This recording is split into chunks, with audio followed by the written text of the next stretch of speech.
Paz de Cristo, amados hermanos y amigos, los saludo de una manera muy especial en este día. Y hoy quiero compartir esta cápsula de bendición, deseando siempre que la palabra llegue al corazón de cada uno de ustedes. Y esta cápsula se llama Palabras Efectivas.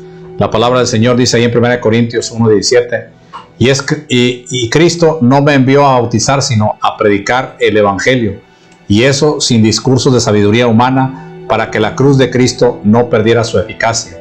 Esto es duro. Predicar el Evangelio con palabras de sabiduría hace que la palabra no tenga poder. Yo no quiero hacer esto. Entonces, ¿qué necesito hacer para no quitarle nada a la palabra?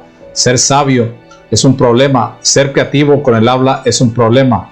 No creo que este sea el problema tratado en este versículo. Pablo simplemente está reconociendo que su prédica necesita ser producto no de su sabiduría, pero más bien producto del trabajo de Cristo en su vida y a través de su vida. En Hechos capítulo 4 hay una historia sobre Pedro y Juan siendo arrestados y llevados a la corte.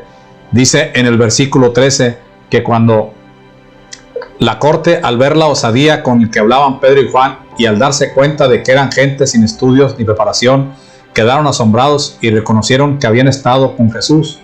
Pedro y Juan habían estado hablando recientemente al público y también a la corte. Después de ser arrestados, ellos estaban usando palabras, pero estas palabras eran diferentes. ¿Por qué eran diferentes? Eran diferentes porque eran poderosas y hablaban directo al corazón de la situación. Al escucharles la corte debió haberles notado sus acentos y vocabulario. Durante este tiempo la corte llegó a la conclusión de que estos hombres eran sin estudios, en el sentido de que no habían tenido una educación formal. Los hombres de la corte también notaron que no eran preparados en la ley ni en la tradición judía. Luego dice que se asombraron. ¿Cómo podían Pedro y Juan hablar con tanto poder y autoridad cuando eran campesinos y no habían ido al instituto bíblico o al seminario? Y luego se dieron cuenta de algo. Ellos hablaban estando con Jesús. Ellos no usaron palabras sabias porque habían estado con la palabra, habían estado con Jesús. No hay reemplazo a conocer a Jesús. No hay entendimiento o educación que pueda reemplazar una relación íntima con Jesús. Esto es lo que Pablo está diciendo en 1 Corintios 1:17.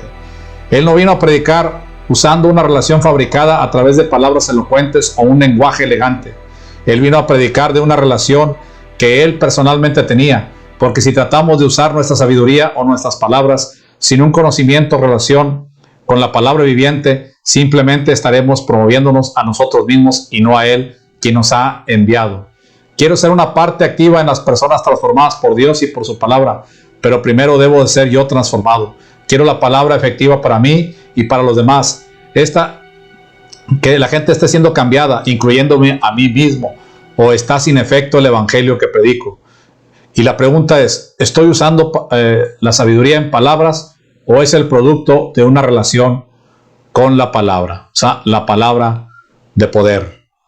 Señor, permite, Padre eterno, que en este día, Señor, que trabajamos en las células, Señor, que compartimos la palabra, que no sea una palabra solamente de conocimiento humano, sino que no sea una palabra ungida por ti, Señor, en el nombre de Jesús.